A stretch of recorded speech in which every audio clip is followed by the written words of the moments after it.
What's up, guys? Welcome back to another unboxing showcase review, and surprisingly I was able to find this figure at my local Target. We have the Jada Toys Street Fighter 2 Ultra, the Final Challengers Ryu. I'm so happy to have found this figure. I didn't pre-order it at any of the fan channel sites that we all are familiar with. I was just, what, if I find it in stores, I'll pick it up and I will definitely try it out. And my luck, I definitely found it in stores, so they will be at local Targets if your Target is participating. Apparently I spoke to a representative and he says not all Targets are going to be getting them, so just ask a team member. Maybe they can find out where it could be sold out in their districts. But you know what, I'm still happy to have picked one up. But here we go. We're gonna take a look at this figure just to see what it's all about, see how good it is compared to what everyone's been saying. As you can see, this is quite the presentation for a box. The packaging is remarkable. We have this arcade cabinet style packaging, which is wonderful. I love this. And then we have, the art that we've come to know with Street Fighter. It's amazing right here. They look so good. But we have quite a bit to show on here. Let me look at this. Even on the side of the box, it has Ryu, country of origin, and the fighting style. Here's the front, which was like the digital of the video game portrait. Ryu, you got the first player, second player up top, which is nice.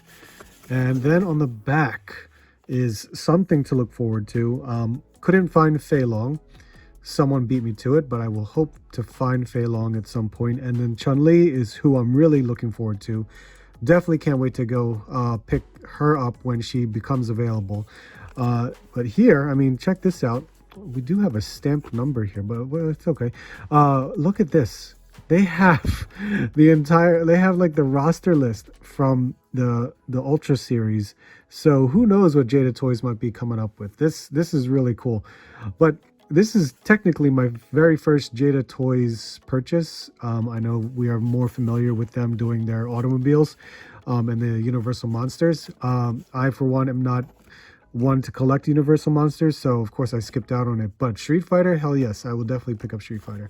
I had already cut the tape, so we can take a look at this. If you guys know, with my unboxing showcases, you guys will see how everything is inside the box and how everything is laid out. So that is what it looks like. Look at that.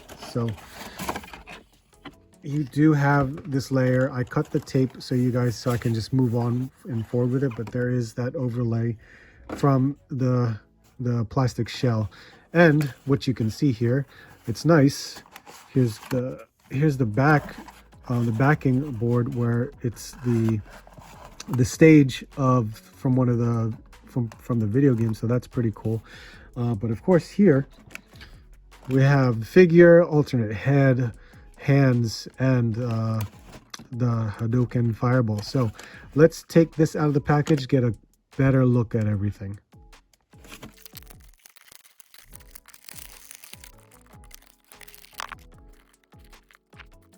All right, guys, there we have it. We have everything out of the box. Everything looks really good.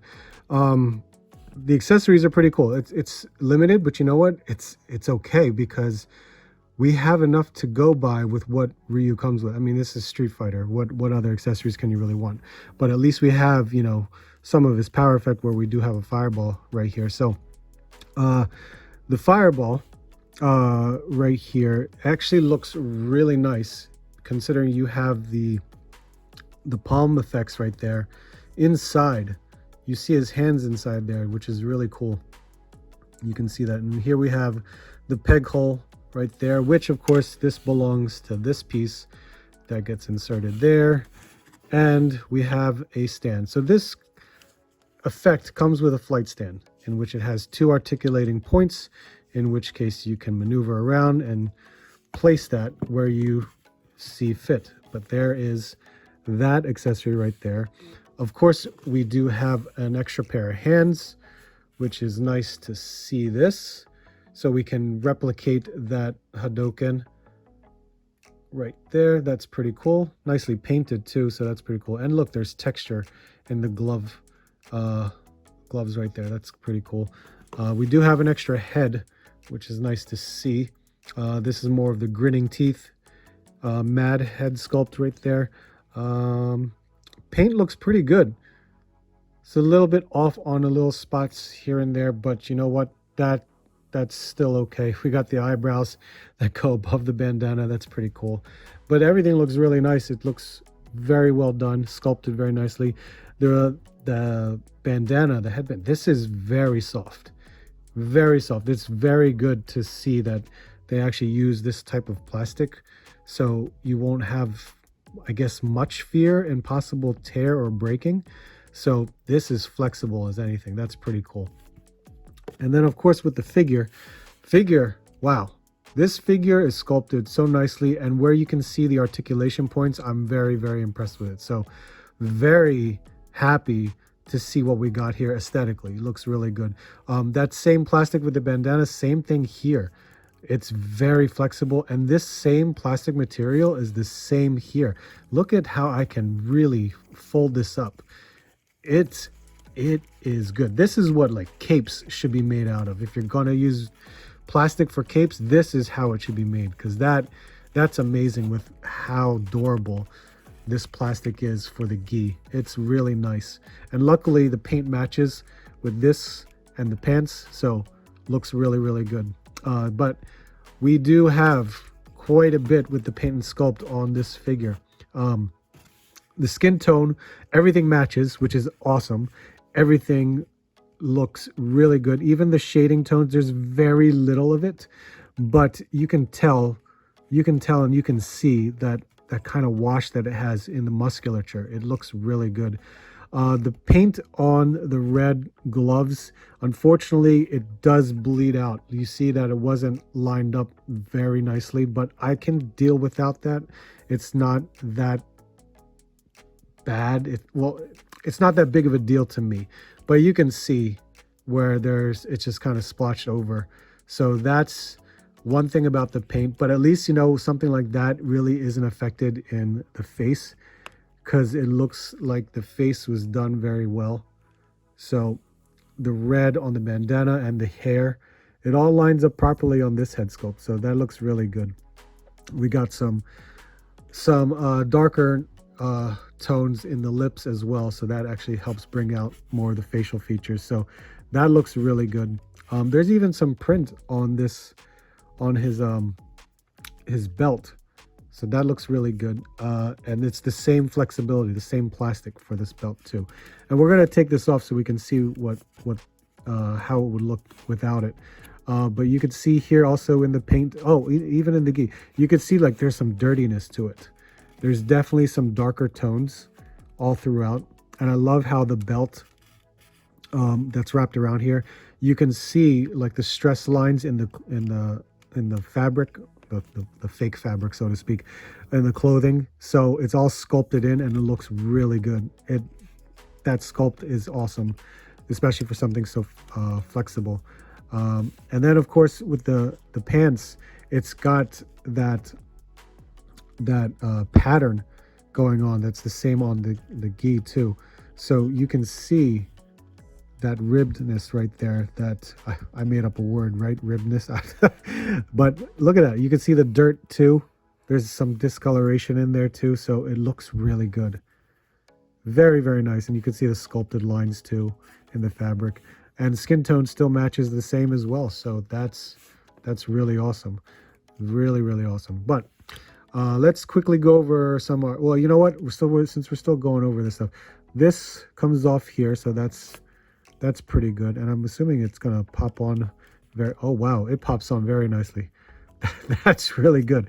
So you could take this off, and all right, so there you go with that. And no surprises here, we're learning as we go. Look at that, it's like a little button pin right there. So that's gonna help keep everything together, but you can easily take this right off, and we could see the articulation points here with the butterfly joints and the diaphragm. Oh, and he's got a ball waist too. So that looks awesome. Looks really good. So I will put this back together so we can work and see what kind of articulation we got, because he'll be wearing this all the time, really. But it's nice that we have an option to take it off, so that's really cool. All right, we got everything back on. Let's take a look at what articulation we got. The head is on a dumbbell joint. You can see here, comes off very nicely, and there's the dumbbell joint. And the neck is also a separate articulation piece. But look at the range we have. Of course, we can turn the head side to side, and then look at that. That's really cool. You can definitely do a lot of movement with that. Looking up as well, looking down. That neck actually helps out a lot, but the dumbbell joint does a lot of the work, so you can move that around very nicely. We do have his arms that can go pretty much at the 90. Bicep swivel, pinless, which is amazing. Pinless joints too, and that elbow has a double joint. The hands have a hinge on it, so they do have the horizontal hinge. Both of them do. Each have his horizontal hinge on, and of course you can rotate at the wrist too. There's the butterfly joint, which can go back pretty far. Yeah, you can go back that far. He can go forward. Let's see how far he can go. Well, if he was holding a sword, he could do it. He could definitely do it. So definitely has a good bit of range. Not too bad, looks pretty good. The diaphragm though, there's not a stiffness, but I think you have to kind of work it out a bit, especially at the ball joint, the ball waist, and where you can really flex back and then a little bit forward as well. So still pretty good, not too bad, but you can definitely maneuver this thing around quite a bit. The legs can do a split, which is nice. He's got that upper thigh cut. He also has the double jointed pinless knees, and there is like a slight ratchet. You can feel it. Maybe you can hear it too, but it moves smoothly. And he's got the hinge on his foot where he can go forward and back, and of course it can rotate. Now the rotation you can do on his foot, right? But there's also a hinge, not a hinge, I should say. There's a rotation like a calf swivel, right? There's a swivel here. So you can maneuver that around as well. So that's pretty cool. There is no drop down hip. So I don't know if we're gonna need one, but we're gonna see if it's gonna help out with the articulation. But let's see if we can play around with this and get some poses going on.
All right, so got some great poses out of it. Looks awesome.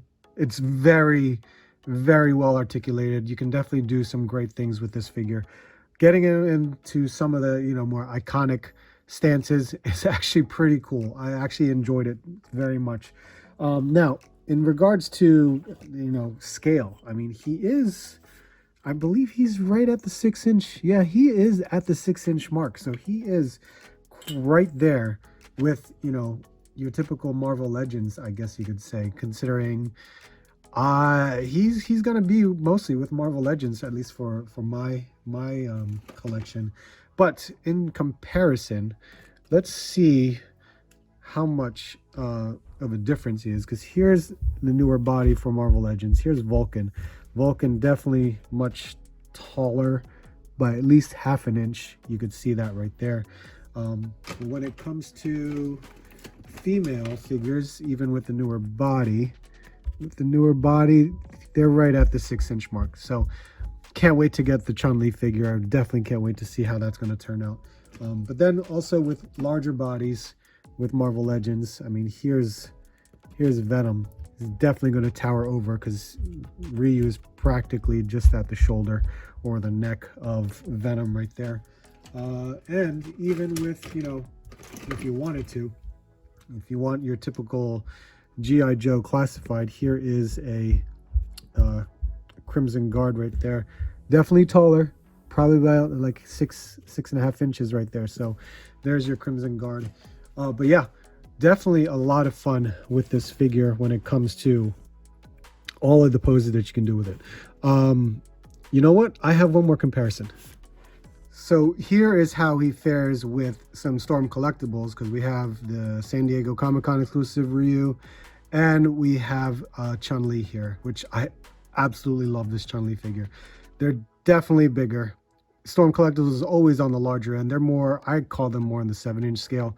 So you can see this is more ideal for me. But it's definitely cool to see a 6-inch Ryu that's happening right now. It's going to be awesome. But when it comes to Storm Collectibles, they are much more on the larger scale. So it's cool to see, but I know I'm hoping, Jada Toys can, work wonders with this line.